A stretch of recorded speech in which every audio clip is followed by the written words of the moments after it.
오늘 설교는요, 제7계명입니다. 한번 따라하세요. 제7계명.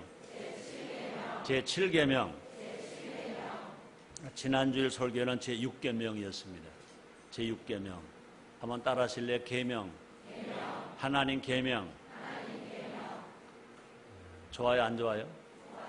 좋아요? 좋아요? 오, 대단하네요. 예, 많은 성도들은요, 은혜는 좋아하는데 계명을 싫어하거든요.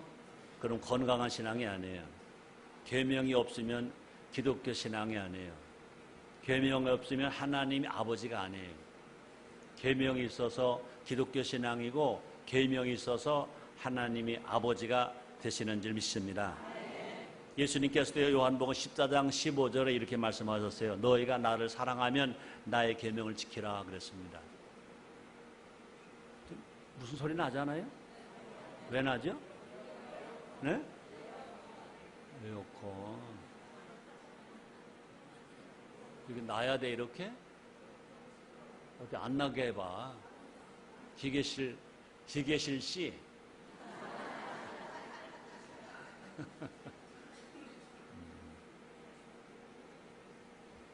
한번 꺼봐, 어떤가. 말 안 듣네. 못 듣는가 봐. 화장실 갔는가 봐. 자, 다시 한번 말합니다. 요한복음 14장 15절에 보면 예수님이 이렇게 말씀하셨습니다. 너희가 나를 사랑하면 나의 계명을 지키라. 여러분, 예수님 사랑하세요? 네. 예수님 사랑하세요? 네. 예수님은 사랑하는 사람은 어떤 사람이냐? 말로만 난 예수님 사랑해요. 그런 게 아니고 예수님의 계명을 지키는 사람이 예수님을 사랑하는 사람이다. 그 말인 겁니다. 요한복음 14장 21절에 이렇게 말씀이 기록되어 있습니다. 나의 계명을 가지고 지키는 자라야 나를 사랑하는 자니, 나를 사랑하는 자는 내 아버지께 사랑받을 것이요 나도 그를 사랑하여 나를 그에게 나타내리라 그랬습니다. 예수님을 사랑하는 사람은 예수님의 계명을 지키라는 거죠. 예수님의 계명을 지키는 사람이 하나님이 만나주시고 하나님의 사랑을 주신다는 겁니다. 자, 지금은 몇 월달이죠? 5월달입니다. 5월은 무슨 달? 5월은 무슨 달입니까? 5월은 무슨 달입니까? 네, 가정의 달이지만 또 5월은 무슨 달이냐? 네? 아니야. 기념일이 많은 달. 지켜야 할 날짜가 많은 달이 5월달입니다. 그래서 5월 5일은 무슨 날? 어린이날. 그러니까 오늘은 5월 첫 주 어린이 주일이고요. 5월 5일은요 어린이날인데요. 2008년도 어린이날은요 86번째 86회째 맞는 어린이날입니다. 그러니까 5월 1일부터 말할까? 5월 1일은 노동절, 근로자의 날. 5월 5일은 어린이날, 5월 8일은 어버이날, 5월 15일은 스승의 날, 5월 19일은 성년의 날, 5월 22일은 부부의 날. 부부의 날. 근데 여러분, 5월 12일은 무슨 날인지 아는 사람? 아, 대단하네요. 대단하네요. 5월 12일은 성령 강림 주일입니다. 성령 강림 주일이 5월 달에 있습니다. 그래서 5월은요, 사람들이 뭐라고 그러죠? 무슨 여왕? 계절의 여왕이라고 그래요. 계절의 여왕이라고 하기도 하고요. 행복의 달. 5월 달은 계절의 여왕이 되고요. 계절의 여왕이 되고요. 5월은요, 어떤 달이냐? 행복한 달, 행복의 달, 가정의 달, 이렇게 말하기도 하죠. 근데 사실 5월 달은요, 기념일만 잘 지켜도요, 행복이 저절로 굴러올 줄 믿습니다. 아이고, 조용해. 기계실 씨 고마워요. 자, 그래서 다시 말합니다. 5월 달은요, 기념일만 잘 지켜도요, 행복이 저절로 굴러온다 이거죠. 그런데 안타깝게도 그렇게 기대하는 5월 달 초에 들려오는 소식이, 뉴스가 너무 우리의 마음을 아프게 했어요. 대구에서 올라온 소식. 그죠? 한 초등학교에서 통탄할 일이 벌어졌어요. 그 내용이 뭐라고는 말하지 않을게요. 너무 심각해요. 너무 마음이 아파요. 너무 슬퍼요. 어떻게 대한민국에서 이럴 수 있을까? 동방예지국에서 이럴 수 있을까? 어린이날이 있는 나라에서 어찌 이런 일이 일어날 수 있을까? 그렇게 교회가 많고 성도가 많고 목회자가 많은 나라에서 어찌 이런 일이 일어날 수 있을까? 더 심각한 것은 그것을 시시하고 숨겼다는 거예요. 그래서 계속 그런 잘못된 일들이 퍼져나갔다는 것입니다. 그 결과 또 화를 키웠다는 겁니다. 저는 어제 어떤 분에게 전화가 왔어요. 인천 분이 아니에요. 우리 교회 성도가 아니에요. 전화가 와서 제가 전화를 받았더니 목사님 저 좀 살려주세요. 어떤 어머니가 어떤 엄마가 그러더라고요. 목사님 저 좀 살려주세요. 어쩐 일이세요? 저 좀 만나주세요. 오늘 만날 시간이 없는데요. 무슨 전화를 하시죠. 전화해도 돼요. 해도 돼요. 다시 말합니다. 목사님 저 좀 살려주세요. 그래요. 들어봤더니 그 아들이 30세. 근데 30세 아들이 46살 여자하고 사랑에 빠졌대.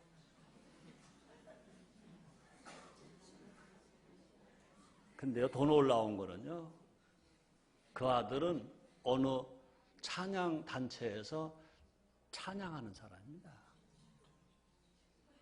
그 여자는요, 어느 선교단체 말하지 않을게요. 말만 하면 다 아는 선교단체의 어느 도시의 책임 간사입니다.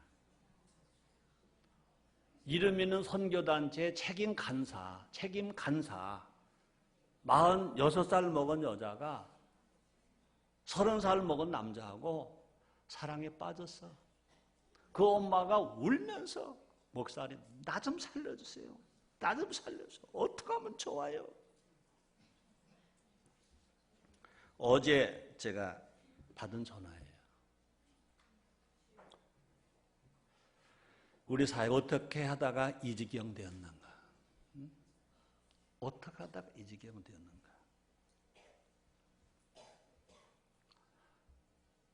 어른들 잘못이에요.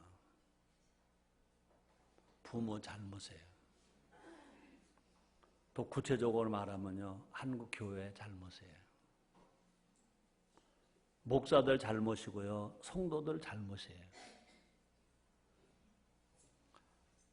어른들은 어린이를 잘 양육해야 할 책임이 있어요. 부모는 자식을 낳는 것으로 책임이 다한 게 아니고요, 잘 교육을 시키고 잘 양육하고 훈계해야 할 책임이 부모에게 있고 어른에게 있어요. 어린이가 행복한 세상을 만들어 줘야 할 책임이 어른들에게 있어요. 어린이가 평안하게 살 수 있고 행복하게 살 수 있고 건강하게 살 수 있는 세상을 어른들이 만들어 줘야 돼요. 그것을 위해서 우리 대한민국에요, 어린이날까지 정해졌어요. 어린이날이 있는 나라입니다. 어린이날은요, 어린이 인격을 존중하고요, 또 어린이날은요, 행복을 도모하기 위해서 정한 기념일이 어린이날입니다. 맨 처음 어린이날 정한 분은요, 방정환 선생입니다. 그때가 86년 전 1922년입니다. 처음에는 5월 1일로 지내다가 해방 후 8.15 해방 후 5월 5일을 정해서 어린이날로 정해서 기념하는 것이 금년에 86회째가 됩니다. 어린이가 뭐냐? 어리신이란 뜻이죠. 한 인격체로서 존귀하다, 그런 뜻인 것입니다. 어린아이도 한 인격체로서 존귀하다, 한 인격체로 존귀하다 그런 뜻인 것입니다. 그러므로 어린이가 무시되어서는 안 되고요, 어린이가 과잉 보호받아서도 안 돼요. 어린이가 무시돼도 안 되지만 어린이가 여러분의 자녀들이 과잉 보호받으면 안 된다는 거죠. 어린이가 여러분의 어린 자녀가 귀하다고 놀이개감이 되면 안 된다는 거죠. 인격체로서 똑같이 어른과 같은 인격체로서 인정해 줘야 된다는 거죠. 또뿐만 아니라 어린이는요, 대우받을 권리가 있다는 거죠. 존귀한 인적 인격체를 파괴한 일이 벌어져서는 안 된다는 거죠. 그러므로 대구에서 벌어진 그런 사건들은요, 인격체가 파괴된 거예요.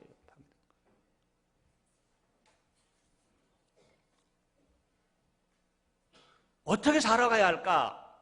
성경대로 살아야 됩니다. 따라서 성경대로 살아야 한다.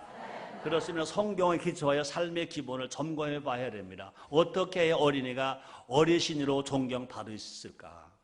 어떻게 해야 가정이 행복할 수 있을까? 어떻게 해야 사회가 평안할까? 어떻게 해야 국가가 발전할 수 있을까? 어떻게 해야 세계가 평화로울 수 있을까? 성경대로 믿고 성경대로 살아야 됩니다. 성경적 효와 성경적 가족 대도를 바로 세우는 그 길밖에 없는 줄 믿습니다. 그래서 우리는요, 그 기초가 뭐냐? 그 기초가 뭐냐? 성경의 제10계명 중에 제7계명입니다. 제7계명은 도둑질 하지 말라는 계명마다 먼저 준 계명입니다. 하나님께서 분명히 명령하셨습니다. 지키라고 말씀하셨습니다. 제7계명이 뭡니까? 한번 따라하세요. 간음하지 말지니라. 그렇습니다. 이 사회가, 이 나라가 간음 없는 나라가 되면, 간음 없는 사회가 되면 어린이도 행복할 수 있고 가정도 건강할 수 있고 사회도 평안할 수도 있고 국가도 발전할 수 있고 세계 평화도 오게 될 줄 믿습니다. 그래서 하나님께서 10계명 중에 제7계명, 대인계명 중에 세 번째 계명으로 간음하지 말지니라 계명을 주신 것입니다. 이 시간 제7계명대로 살기를 결단함으로 가정마다 행복하고 자녀들마다 건강하고 우리 사회가 맑고 밝고 환한 사회를 만들어 가서 우리 모두가 다 건강한 가정뿐만 아니라 행복한 가정뿐만 아니라 우리 모두가 다 예수님의 순결한 신부가 됩시다. 아멘입니까? 우리 모두가 다 예수님의 신부들입니다. 예수님은 신랑입니다. 우리가 영도 혼도 몸도 흠없이 보존되었다가 주님 오시는 그날 예수님의 순결한 신부로서 혼인 잔치에 참여하는 여러분 다 되시기를 주 이름으로 축원합니다. 첫째로 부부 관계는 하나님의 선물이다. 부부 관계는 하나님의 선물이다. 별로 감동이 없는가 보네. 부부 관계는 하나님의 선물. 부부가 남편과 아내가 남편이 잠자리 하는 것은 하나님의 선물이다. 하나님의 선물이다. 부부관계 즉 성은 신성한 것이다. 부부의 성은 신성한 것이다. 부부의 성은 좋은 것이다.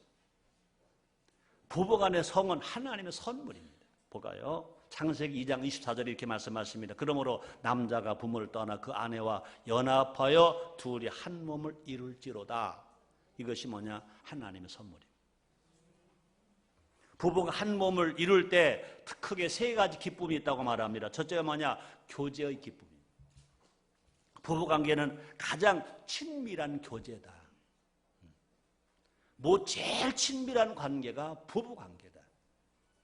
아담은 하와를 보고 애썼습니다. 이는 내 뼈 중에 뼈요 살 중에 살이라 그랬습니다. 인간은요 부부간의 깊은 교제를 통해서 하나됨의 기쁨을 누리도록 하나님이 만들어주셨습니다. 하나됨의 기쁨이 어디서부터 시작되느냐? 부부관계부터 시작됐다는 것입니다. 바울은 이 비밀이 크다고 말합니다. 바울은 이렇게 말했습니다. 이 부부관계를 가르쳐 말합니다. 에베소서 5장 31절로 32절입니다. 이러므로 사람이 부모를 떠나 남자 여자가 부모를 떠나 그 아내와 합하여 그 둘이 한 육체가 될지니 이 비밀이 크도다. 이 기쁨이 크도다. 어느 기쁨보다 큰 것을 성경은 말씀하고 있습니다. 그러므로 부부간의 교제와 하나됨은 예수님과 교회의 관계를 비유하기 때문인 것입니다. 예수님과 교회의 관계의 가까움을 부부 관계로 비유해서 말씀했습니다. 우리는 부부 관계를 통해서 예수님 관계를 배우는 겁니다. 부부 관계를 통해서 예수님과의 관계를 배운다고. 예수님은 신랑이고 우리는 신부예요. 부부 관계 행복하지 못한 사람들은요, 남편이 아주 지긋지긋하게 싫은 아내는요, 신랑의 신자만 나와도 소름 끼친다는 거예요. 그래서 예수님은 좋은데 예수님 신랑은 싫다는 거예요. 여러분, 부모와 자녀 간의 아버지와 아들의 관계가 아주 나쁜 가정에는요, 그런 가정에 사는 아들들은요, 하나님은 좋은데 하나님 아버지 어이구 싫다는 겁니다. 하나님은 좋은데 하나님이 아버지인 게 싫다는 겁니다. 예수님은 좋은데 예수님이 신랑인 게 싫다는 겁니다. 그러므로 진정으로 예수님을 나의 신랑으로 모시고 살아간다면 평상시에 부부관계가 행복하고 건강해야 예수님 신랑을 맞이할 때 하나님의 더 감사함으로 맞이하게 기다리는 일들이 일어나게 될 줄 믿습니다. 둘째는 하나됨의 기쁨. 첫째가 교제의 기쁨이라면 두 번째는요, 하나됨의 기쁨. 부부 관계를 통해서 남자와 여자는 하나가 된다는 겁니다. 부부가 하나 되면은 어떠한 부끄러움이나 수치가 없습니다. 부부가 하나 될 때는요, 부부가 될 때는 부끄러움이 없어요. 수치가 없어요. 온전히 하나가 되는 거예요. 그 결과 육체적으로 뿐만 아니라 정신적으로도 하나가 된다. 건강한 부부는 건강한 정신을 가지고 있습니다. 건강하지 아니한 부부는 정신적 혼란이 옵니다. 육체적으로 병이 옵니다. 부부가 살긴 사는데 건강하게 살지 아니하면 육체가 병이 오고 정신이 혼돈이 오고 정신이 건강하지 않다는 것입니다. 그 결과 우리는 행복하게 살아갈 수 있는. 셋째는요, 자녀의 기쁨이라는 겁니다. 부부 관계를 통해 아이를 얻는 기쁨을 누립니다. 성경은요, 부부 관계를 즐거워하라고 말씀했습니다. 부부 관계를 즐거워하라고 말씀했습니다. 볼까요? 잠언서 5장 15절 19절입니다. 잘 들어보세요. 너는 네 우물에서 물을 마시며 네 샘에서 흐른 물을 마시라. 어찌하여 네 샘물을 집 밖으로 넘치게 하겠으며 네 도랑물을 거리로 흘러가게 하겠느냐. 그 물로 네게만 있게 하고. 아세요?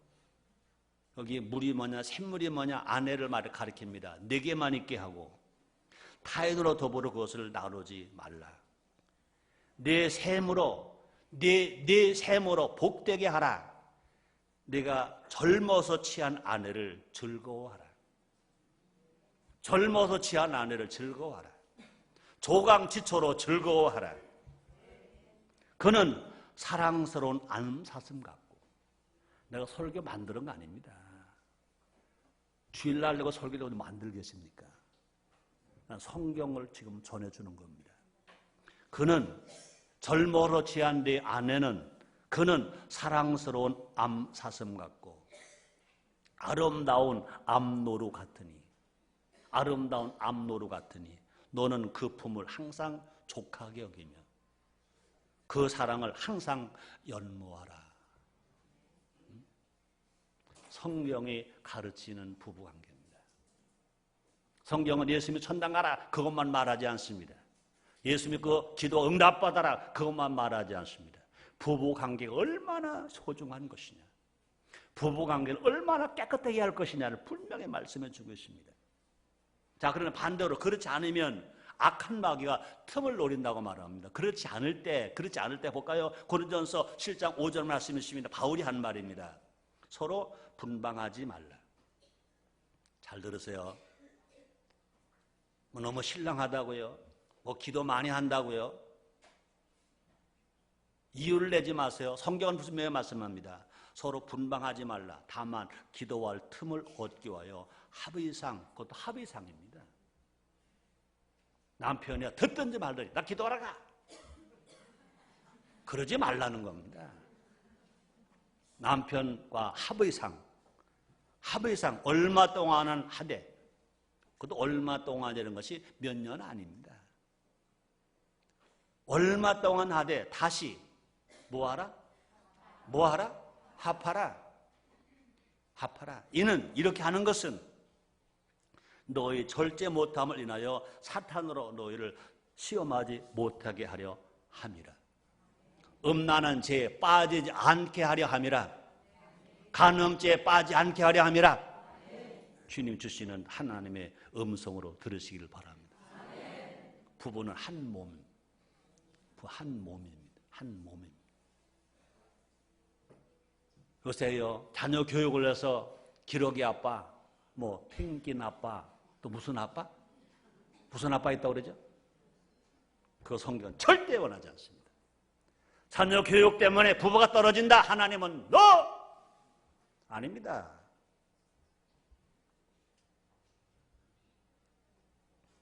자녀 교육 때문에 돈 버는 것 때문에 떨어져라. 그런 말 전혀 없습니다. 자녀 교육 때문에 부부가 떨어져라. 아니요. 돈 버는 것 때문에 부부가 떨어져. 아니요. 그뿐 아닙니다. 자기 몸을 마음대로 굴려서도 안 된다고 말합니다. 내 몸은 내 것이 아니라 상대의 것이라는 것입니다.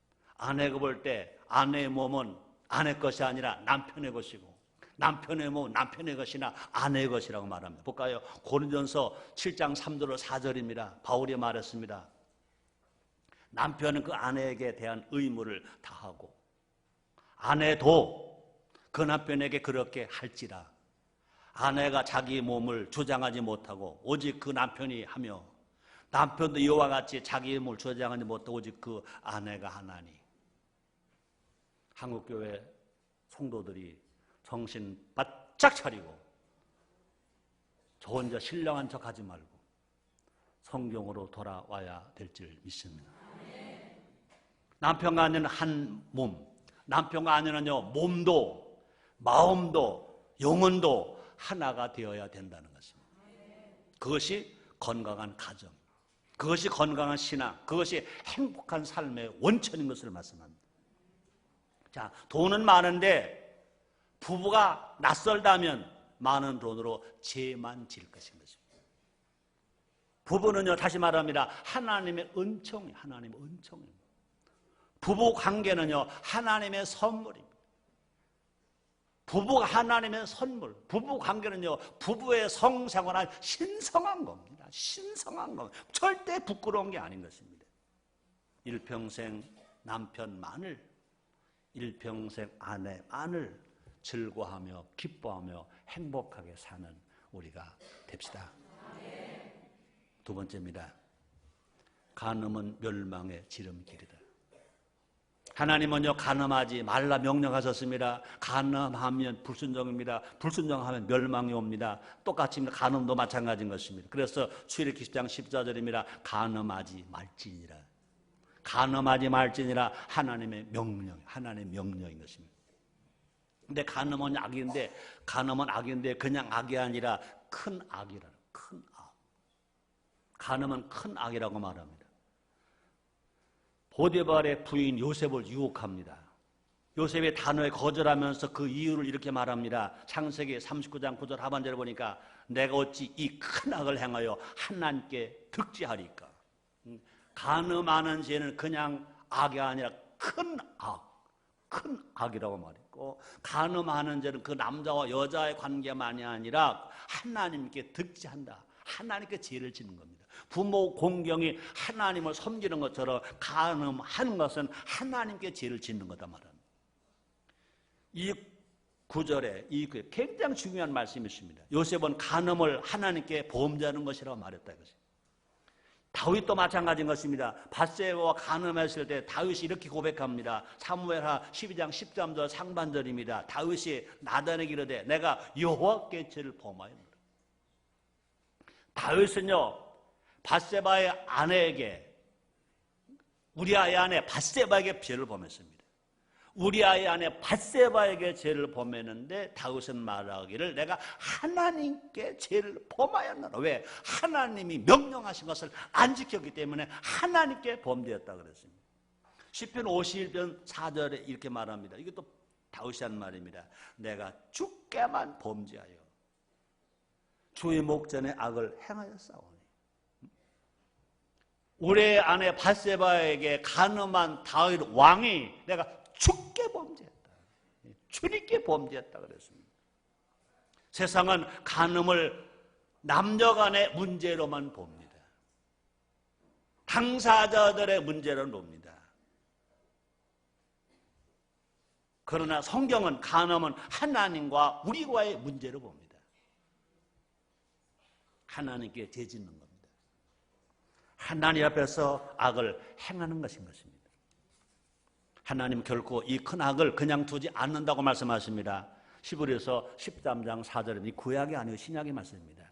모든 사람은 혼인을 기여기고 모든 사람은 혼인을 귀하게 여기고 침소를 더럽히지 않게 하라. 부부간의 침소를 더럽히지 않게 하라. 음행하는 자들과 간음하는 자들을 하나님이 심판하시리라. 구약에서 말씀하십니다. 레위기 20장 10절입니다. 누구든지 남의 아내와 간음하는 자, 곧 그 이웃의 아내와 간음하는 자는 그 간부와 음부를 반드시 죽일지니라. 간음한 남자 여자를 다 죽이라고 성경은 말씀합니다. 하나님께서 이렇게 강하게 심판하신 이유가 있습니다. 첫째, 간음은 성전된 자기 몸 안에 죄를 범하는 거기 때문에 그런 것입니다. 고린도전서 6장 18절입니다. 음행을 피하라. 사람이 범하는 죄마다 몸 밖에 있거니와 음행하는 자는 자기의 몸에서 죄를 범하느니라 말했습니다. 그러므로 간음하면 우리 영혼과 육체에 깊은 상처를 남깁니다. 간음은 우리 자신을 파괴합니다. 자기를 파괴하고 가정을 파괴하고 또 자녀들을 파괴하고 사회를 파괴합니다. 그래서 잠언서 6장 26절에 이렇게 말합니다. 음노로 인하여 사람이 한 조각 떡만 남게 되며 음란한 계집은 귀한 생명을 사냥함이니라 그랬습니다. 둘째, 간음은 우리 가정을 망하게 합니다. 부부 사이가 깨지는 것은 큰 아픔이죠. 그보다 더 큰 아픔은 자녀들이 아픔을 당하는 겁니다. 부부가 간음을 한다. 부부가 간음죄를 짓는다. 그래서 가정이 파괴된다. 그런 모습을 자녀들이 보고 있다. 그런 소리를 듣고 있다. 간음한 것으로 부부싸움하는 모습을 자식들이 듣고 있다. 보고 있다. 그 자식들은 아무리 부모가 잘 되라, 뭐 좋은 학교, 좋은 학원비 다 갖다 줘도 다 깨지는 겁니다. 다 싫어, 다 싫어. 좋은 학교도 싫고, 좋은 학원도 싫고, 좋은 옷도 싫고, 좋은 음식 싫어. 아빠, 엄마, 좀 서로 사랑 좀 해, 사랑 좀 해. 이것이 자녀들의 애침인 줄 믿습니다. 아무 잘못 없이 아이들이 고통과 눈물 속에 지낼 수밖에 없어요. 그들은요, 성인이 되어서도 그 상처는 쉽게 사라지지 않습니다. 히틀러가 왜 그렇게 악하게 됐대요? 젊은 지 엄마가 이웃 아저씨하고 간음하는 모습을 히틀러가 봤습니다. 그래서 히틀러는 악하게 된 겁니다.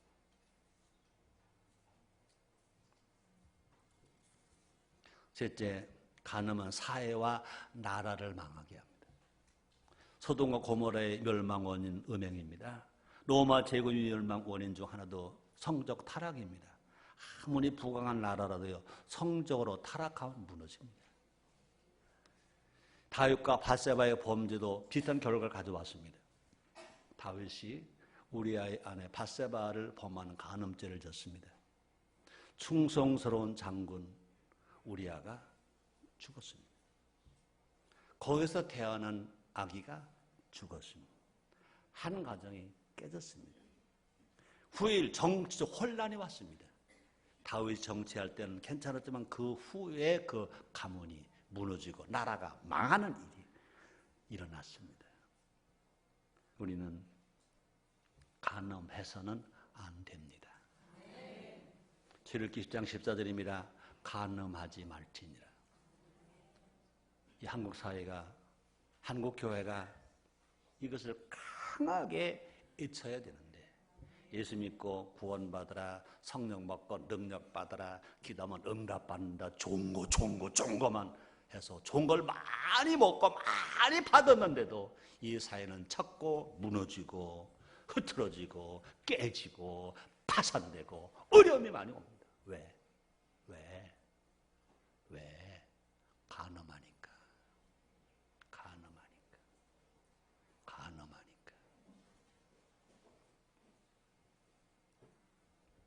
정욕이 타오를 때마다 기억해야 합니다. 정욕의 불은 지옥의 불이다. 정욕의 불은 망한 불이다. 자식을 죽이는 불이다. 나라를 망하게 하는 불이다 하고 기억하고 바르게 사는 우리 모두가 됩시다. 세 번째입니다. 죽기를 각오하고 막자. 뭐를 따랐다? 간음. 죽기를 각오하고 막자. 간음. 죽기를 각오하고 버리자. 간음. 죽기를 각오하고 끊자. 세상에는요, 음란의 영이 가득합니다.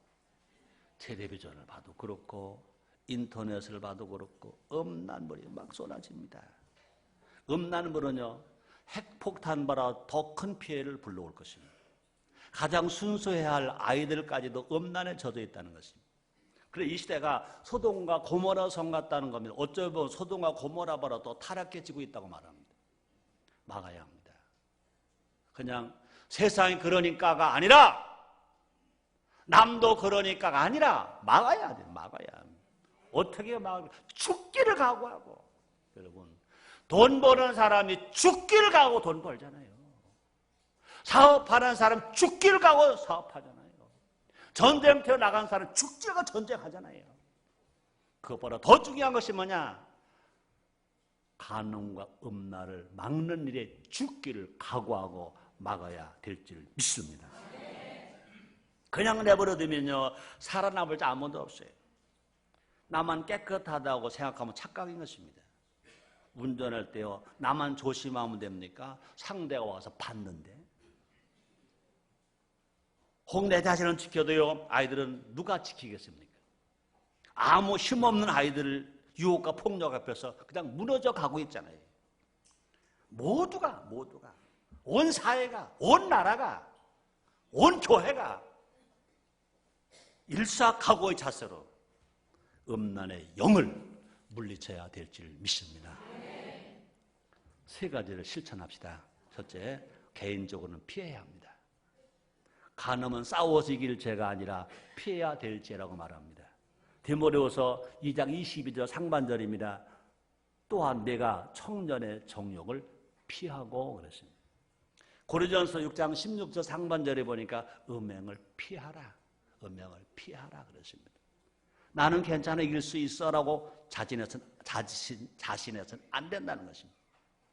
음란과 간음은요, 품은 불과 같다고 말합니다. 이렇게 말합니다. 잠언서 6장 27절로 29절에 보니까 이렇게 말합니다. 사람이 불을 품에 안고 어찌 그 옷이 타지 않겠으며, 사람이 숯불을 밟고 어찌 그 발이 되지 아니겠느냐. 남의 아내와 통간하는 자도. 여기 남의 아내라고 그랬습니다.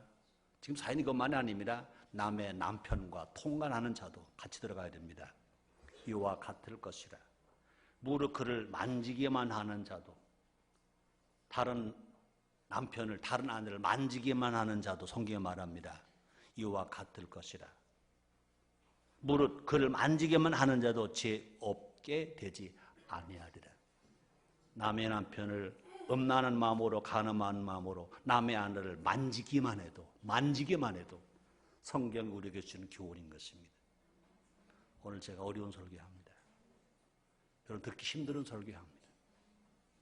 그러나 이것은 예수 믿고 천당 가는 것만 중요한 것이 아니라 이렇게 간음을 피하고 음란을 피하는 것도 이만큼 좋은 것입니다. 우리가 아무리 예수 믿고 구원받았다 하더라도, 아무리 성령 받았다 하더라도, 아무리 기도하고 응답받아 세상 것 다 가지고 있다 하더라도 이게 무너져 버리면 하나님은 망하게 내버려 두신다는 것입니다.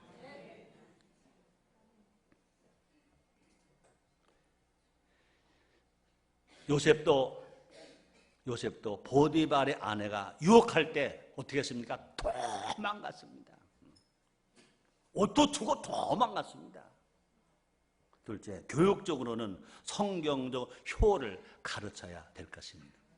여러분, 부모님을 공경하고 친구를 사랑한다면 그런 짓 안 할 겁니다. 그렇죠? 부모를 공경하고 이웃을 사랑한다면 절대 그런 짓 안 합니다. 왜? 부모에게 효한다면 부모 보는 데서 간음하다가 이혼당하고 어려움을 당하는 걸 그게 뿌려져. 이웃을 사랑한다면, 친구를 사랑한다면 친구의 아내가, 친구의 남편이 잘못돼 어떻게 보고 있냐 이거죠. 우리가 정말로 부모를 공경하고 내가 이웃을 사랑하고 친구를 사랑한다면요, 간음죄가 있을 수가 없죠.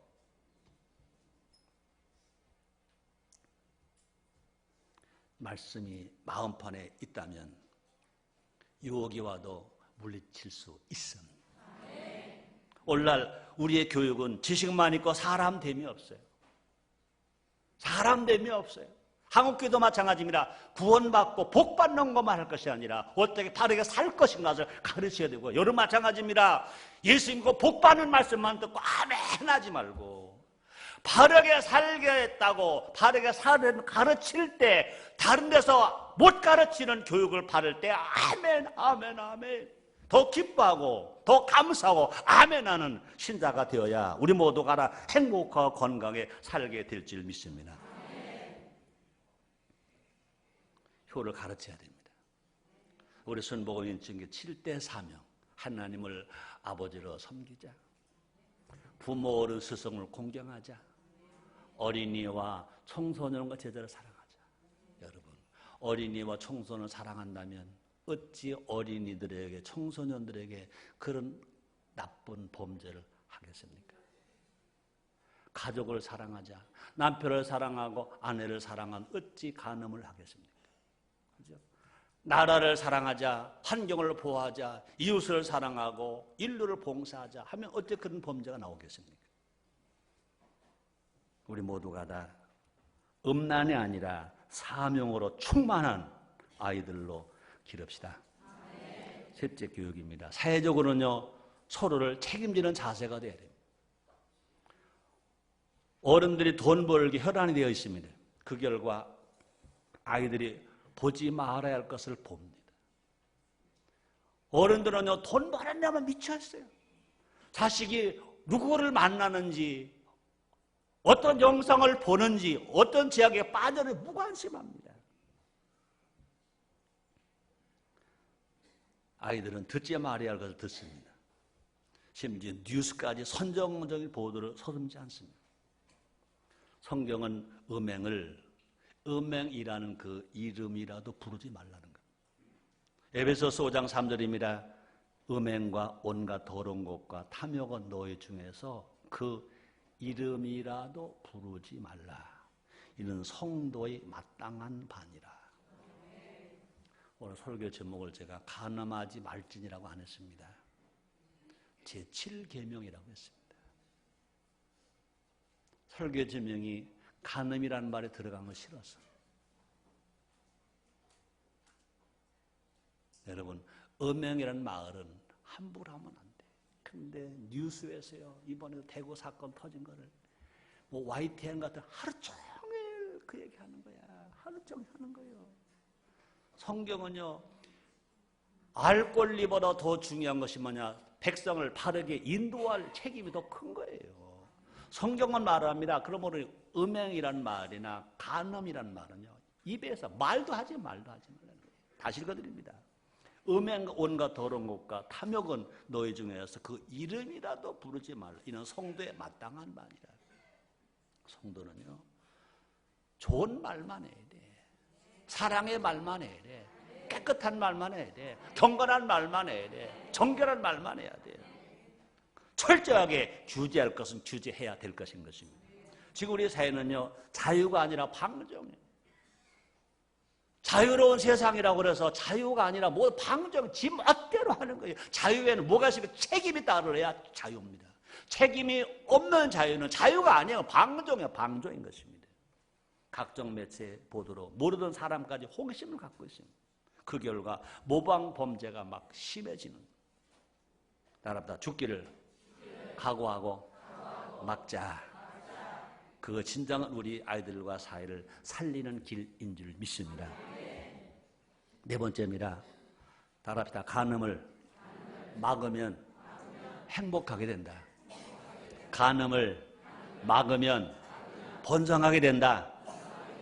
믿으시기 바랍니다. 얼마 전 서해 기름 유출 사고가 있었습니다. 거대한 바다에 비하면 기름은 얼마 안 되는 거였죠. 그런데 얼마 안 되는 기름 때문에 바다가 다 죽었습니다. 순식간에 죽었습니다. 우리는 달려가서 기름을 걷어냈습니다. 기름을 제거해야 바다가 살기 때문에 그랬습니다. 우리 시대의 간음은 서해 바다의 기름과 같은 것입니다. 개인도 가정도 사회도 미래도 다 죽습니다.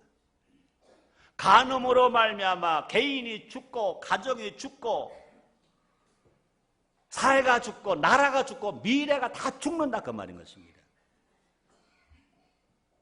서해안 기름띠를 제거해야 서해 바다가 사는 것처럼 개인이 살고 가정이 살고 사회가 살고 미래가 살기 위해서는요, 간음을 제거해야 될 줄 믿습니다. 간음을 제거하면 다시 살아납니다. 간음을 제거하면 부부 사이가 다시 살아나고요, 자녀가 다시 살아나고요, 가정이 회복되고요, 사회가 건강해지고요, 나라가 부강해지는 일들이 일어나게 될 줄 믿습니다. 경제만 살면 나라가 산다고요? 웃기지 마.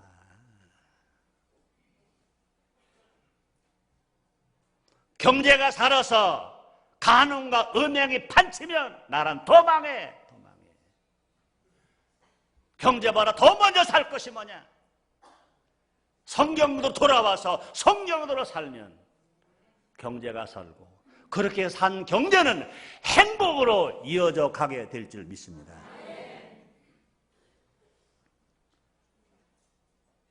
이를 위해서 우리는요, 다윗처럼 기도해야 돼요. 시편 51편 9절 10절에서 다윗은 이렇게 기도했습니다. 주의 얼굴을 내 죄에서 돌이키시고 내 모든 죄악을 도말하소서. 하나님이여, 내 속에 정한 마음을 창조하시고 내 안에 정직한 영을 새롭게 하소서.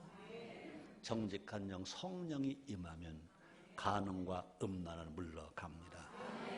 성결과 순결한 삶을 살게 됩니다. 우리 모두 성령 충만함으로 아내에게 자랑스러운 순결한 남편이 됩시다. 남편에게 사랑스러운 순결한 아내가 됩시다. 부모에게 인정받는 순결한 자녀가 됩시다. 궁극적으로 예수님의 순결한 신부가 됩시다. 그것이 복이에요. 그것이 은혜예요. 다른 게 은혜가 아니에요. 이게 은혜고 이게 복이에요. 그럴 때 은혜가 넘치는 삶을 살아가게 될 것입니다. 또뿐 아니라 기도의 문이 활짝 열리게 될 것입니다.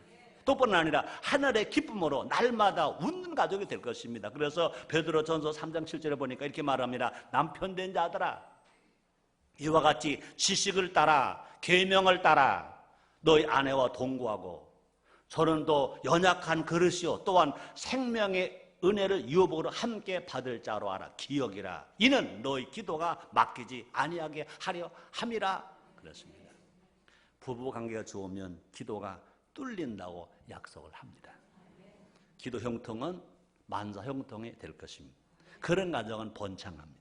그런 가정이 많은 사회는 분명히 부강한 나라가 될 것이고 행복한 사회가 될 줄 믿습니다. 결론입니다. 오늘 설교는 제7계명입니다. 간음하지 맙시다. 마음으로도 간음하지 맙시다.